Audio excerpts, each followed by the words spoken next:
Funeral arrangements are now set for 18-year-old Kaniah Jennings as we are learning about a new charge filed in her Pemiscot County murder case.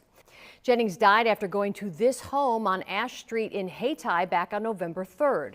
Her family reported her missing the next day, and late last week, investigators announced they'd found her body in rural Pemiscot County. She vanished without a trace, and the people responsible were closer than ever imagined. November 3rd, 2025, Portageville, Missouri. 18-year-old Kaniah Jennings left her home that evening wearing a gray hoodie with Class of 2026 printed on it, black leggings, and black and white Nike Dunks. She was picked up by people she knew, people she trusted, but Kanaya never came home. Her family waited. They called her phone over and over, no answer. They reached out to friends, nobody had seen her. Panic set in fast. By the next morning, her mother knew something was terribly wrong. Kanaya wasn't the type to disappear. She wasn't the type to ignore her family. The Missouri State Highway Patrol got involved immediately. They treated this as urgent, dangerous. Time was running out. For 11 days, her face was shared across social media. Her family begged for answers. The news barely covered it. 53 seconds of airtime. That's all she got. But her loved ones refused to let her story fade away. Then, on November 14th, the worst fear became reality. Kanaya's body was found in a rural area of Pemiscot County. 3 men were arrested, 2 brothers and a teenager with a dark history. The details that came out were horrifying. What happened inside that house on North Ash Street will shake you. But here's the question nobody can answer yet. Why did they do it, and could this have been stopped? Welcome to Crazy Dark Files. Right now, there are thousands of young women like Kanaya who are being stalked, abused, or threatened by people they know, completely unaware that their lives are in danger. If you want to help spread awareness about abuse, stalking, and the warning signs that could save innocent lives, then please like this video, share it, and subscribe to this channel. Your action now could help protect another person who might be in danger. Kaniah Jennings was just 18 years old. She grew up in Portageville, a small town in southern Missouri where everybody knows everybody. It's the kind of place where neighbors look out for each other, where families have deep roots, and where a tragedy like this hits the entire community hard. Kanaya was described by everyone who knew her as beautiful, vibrant, and full of life. She had a bright smile and a warm personality that drew people to her. She wasn't just another face in the crowd. She mattered. She was loved. She had recently graduated from high school and was part of the class of 2026.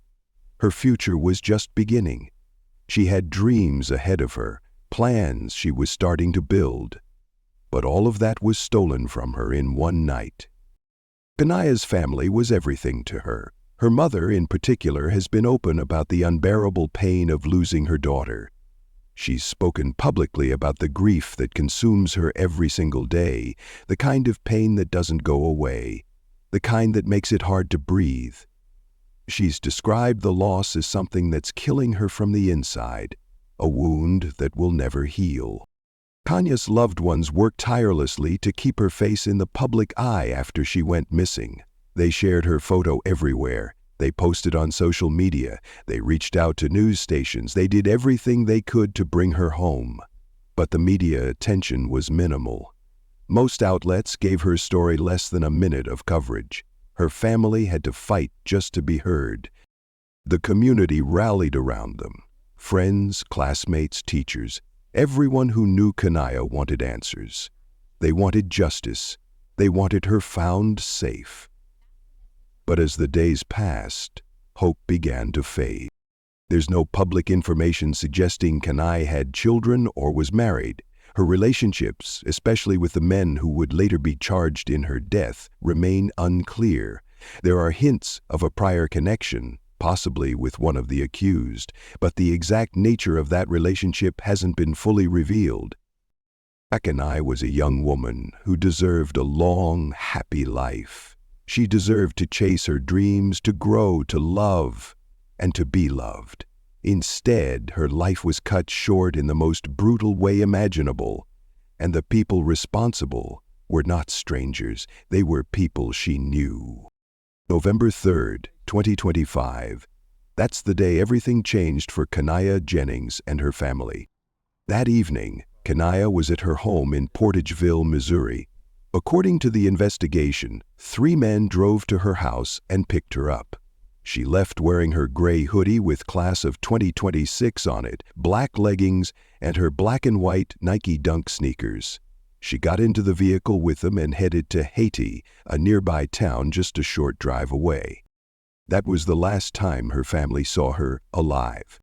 When Kanaya didn't come home that night, her family immediately knew something was wrong. This wasn't like her. She wasn't the type to disappear without telling anyone. She wasn't the type to ignore calls or messages. Her mother tried reaching her over and over. No response. Friends were contacted. Nobody had heard from her. By the next morning, the fear had turned into full panic. Kanye's family reported her missing to the Haiti Police Department. The police took the report seriously and quickly requested help from the Missouri State Highway Patrol. They knew this case needed urgent attention. But while law enforcement was working behind the scenes, the media was almost silent. News stations barely covered Kanayah's disappearance. One local outlet gave her story just 53 seconds of airtime. 53 seconds, that's all she got. Another station covered it briefly, but again, it was minimal. For a missing 18-year-old girl, the coverage was shockingly low. Kanayah's family refused to let her story disappear. They took to social media, posting her photo everywhere they could. They shared details about what she was wearing, where she was last seen, and who might have information. Friends, classmates, and community members joined in, spreading the word as far as they could. They begged anyone with information to come forward. The emotional toll on her loved ones was crushing. Her mother has spoken openly about the agony of not knowing where her daughter was, of fearing the worst but clinging to hope. Every hour that passed felt like an eternity. Every phone call that wasn't about Kanaya felt like a punch to the gut. For 11 days, the family lived in that nightmare. 11 days of waiting, praying, and searching. 11 days of wondering if she was still alive, if she was hurt, if she was scared. And then, on November 14th, their worst fear came true. The moment Kanaya was reported missing, the Missouri State Highway Patrol jumped into action. They knew time was critical. The Haiti Police Department had already flagged the case as urgent, and investigators began working around the clock to find her. Early on, they started tracking down leads. They used cell phone pings to try and locate Kanayah's phone. They pulled video footage from businesses and homes in the area. They interviewed friends, family members, and anyone who might have seen her that night. One name kept coming up: Blake Patrick. Blake Patrick was 18 years old from East Prairie, Missouri. On November 4th, just one day after Kanaya went missing, he was arrested in Arkansas. But it wasn't for her disappearance. Not yet. He was arrested for stealing a vehicle, a 2017 Nissan Frontier, and being found in possession of it. During the investigation into the stolen truck, officers learned something alarming. Patrick may have had Kanaya with him. Witnesses reported seeing a woman matching her description in the vehicle. That's when the Missouri State Highway Patrol started connecting the dots. The truck Patrick stole belonged to a man named Keenan Peoples, a 34-year-old from Haiti. Investigators quickly turned their attention to him, and then they found his brother, Donald Peoples, Jr., 38 years old, also from the area. The case was getting more complicated. Patrick had been arrested in Arkansas. The Peoples brothers were in Missouri. Multiple agencies had to work together: the Missouri State Highway Patrol, Arkansas State Police, Poinsett County Sheriff's Office in Arkansas, Pemiscot County Sheriff's Office, and local police departments in Haiti and Caruthersville. Investigators used video footage, witness statements, and cell phone records to track the movements of all 3 men. They placed them together at a specific location on November 3, 206 North Ash Street in Hayti, Missouri. That address belonged to the Peoples brothers, and according to the investigation, that's where Kanaya was last seen alive. The pieces were starting to come together, but what happened inside that house? And where was Kaniah now? What do you think really happened to Kanaya? Share your theories below. Your insights could help keep her story alive. And if you're finding this case as heartbreaking as I am, hit the like button and subscribe so we can continue bringing attention to stories that deserve to be heard. Blake Patrick, Keenan Peoples, Donald Peoples Jr. 3 men. 3 names that would soon be tied to one of the most horrifying crimes in Missouri that year. Let's start with Blake Patrick. Blake was 18 years old, from East Prairie, Missouri. On the surface, he had no serious criminal record, but dig a little deeper, and a darker picture emerges. Court records show that Blake had an order of protection filed against him in Perry County. The order was for adult abuse and stalking. Someone had been so afraid of him that they went to court to keep him away. Investigators noted in their reports that Blake had a history of abusing women. The details of those incidents are sealed to protect the victims, but the pattern was clear. Blake Patrick was dangerous. Then there are the Peoples brothers. Keenan Peoples was 34 years old, from Haiti. His brother, Donald Peoples Jr., was 38 and from Caruthersville. The two were close, and both would soon be implicated in Kanaya's disappearance and death. Keenan owned the home at 206 North Ash Street in Hayti, Missouri. That address would become the center of the investigation. According to court documents, that's where Kanaya was last seen alive. On November 3rd, the 3 men drove to Portageville and picked up Kanaya from her home. They brought her back to the house on North Ash Street. What happened next is laid out in the probable cause affidavit, and it's absolutely horrifying. According to the document, one of the men placed socks in Kanaya's mouth. She was then sexually assaulted. After the assault, she was tied up and a blanket was placed over her head. At some point during that night, Kanaya was killed. Her body was then removed from the house and taken to a rural area in Pemiscot County, where it would be found 11 days later. But the men didn't stop there. They tried to cover their tracks. Donald Peoples Jr. is accused of deleting text messages from his phone. Those messages reportedly referenced his brother and another person being with a woman on the same day Kanaya went missing. He knew what had happened and he tried to erase the evidence. Keenan Peoples went even further. Investigators say he destroyed his home security system, a DVR that would have recorded everything that happened that night. He didn't just delete the footage, he physically damaged the device and threw it onto a burn pile on his property. When police found it, it was mangled and burned. Blake Patrick, meanwhile, stole Keenan's truck the next day. Inside that truck were 2 firearms, a 9mm pistol and a 12-gauge shotgun, along with ammunition, personal documents, and other stolen items. He fled to Arkansas, where he was eventually caught. But by then, the damage was done. All 3 men knew what they had done, and all 3 tried to hide it. But investigators were closing in. The evidence was piling up, and soon, the truth would come out.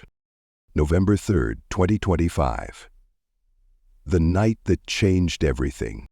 Blake Patrick, Keenan Peoples, and Donald Peoples Jr. drove to Portageville that evening. They arrived at Kaniah Jennings' home and picked her up. She got into the vehicle with them. Whether she went willingly or was coerced, we may never fully know. But what we do know is that she trusted the wrong people. The exact cause of death hasn't been publicly released yet. An autopsy was scheduled through the St. Francois County Coroner's Office, and those results will provide more answers. But what's clear is that Kanaya died in that house, at the hands of people she knew. Meanwhile, Kanaya's body was taken from the house and dumped in a rural area of Pemiscot County. For 11 days she lay there, hidden from the world, while her family searched desperately for answers. On November 14th, investigators found her. The news hit the community like a freight train. The worst fear had come true. Kanaya wasn't coming home. She was gone. Her family was devastated. Her mother, who had been holding on to hope for nearly 2 weeks, was shattered. Friends and classmates mourned. The town of Portageville grieved. And the 3 men responsible? They were in custody, facing charges that would ensure they never walked free again. On November 16, 2025, the Pemiscot County Prosecuting Attorney's Office filed formal charges against all 3 men.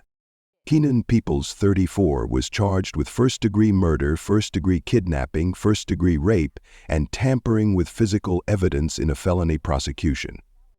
Blake Patrick, 18, was charged with accessory to first-degree murder, first-degree kidnapping, first-degree rape, first-degree tampering with a motor vehicle, 2 counts of stealing a firearm, and stealing more than $750.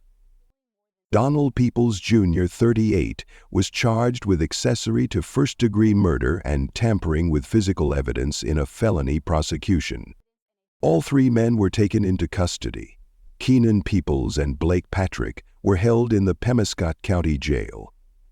Donald Peoples, Jr. was held in the Dunkling County Jail. None of them were granted bond. The court determined they were a threat to the community and ordered them detained until their arraignment. On November 13th, both Blake Patrick and Donald Peoples, Jr. appeared in court via video conference. Blake waived his formal arraignment and entered a not guilty plea. A bond hearing was scheduled for November 20th. Donald also waived his arraignment and entered a not guilty plea, with his bond hearing set for the same date. Keenan Peoples had a counsel status hearing scheduled for November 17th. The legal process was just beginning, but the family's pain was already unbearable. Kaniah's mother has been vocal about her grief and her demand for justice. She's spoken about the agony of losing her daughter and the frustration of watching the case unfold slowly. She wants answers. She wants accountability. She wants the men responsible to face the full weight of the law. The investigation involved multiple agencies working across state lines. The Missouri State Highway Patrol led the case, but they received critical assistance from Arkansas State Police, the Pemiscot and New Madrid County Sheriff's Offices, the Poinsett County Sheriff's Office in Arkansas, and the Haiti and Caruthersville Police Department.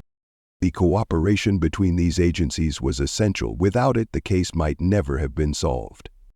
Kanya's case exposes serious problems in how we handle missing persons cases and protect victims of abuse. These issues need to be talked about, because if we don't address them, more lives will be lost. First, let's talk about media coverage.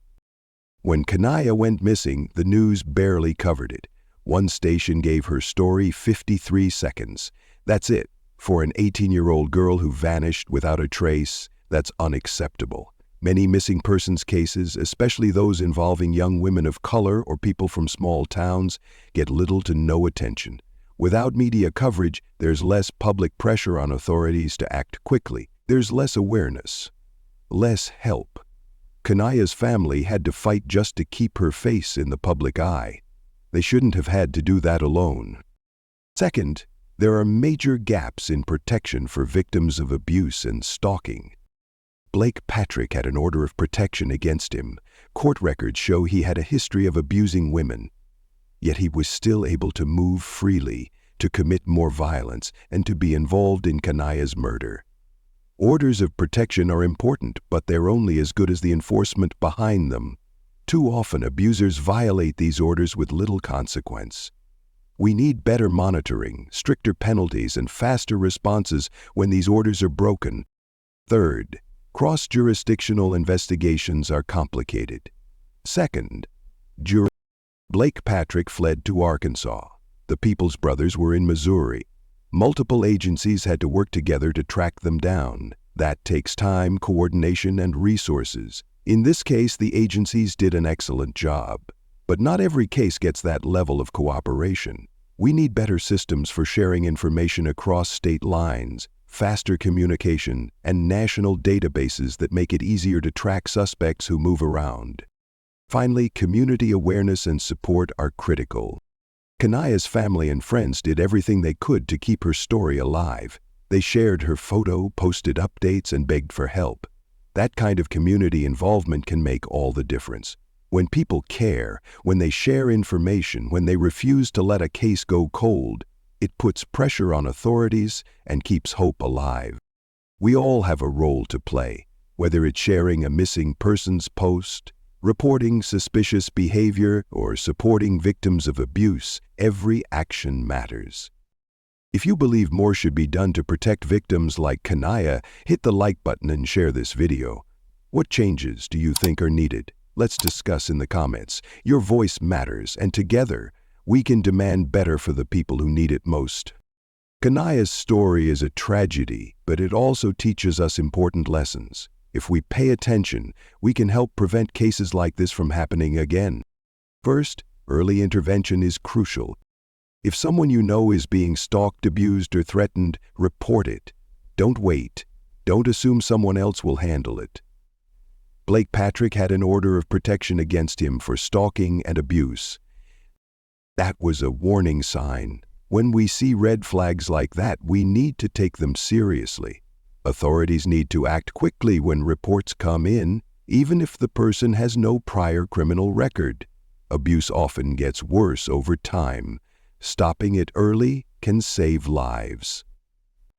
Second, law enforcement agencies need to work together better. This case involved multiple counties and 2 states.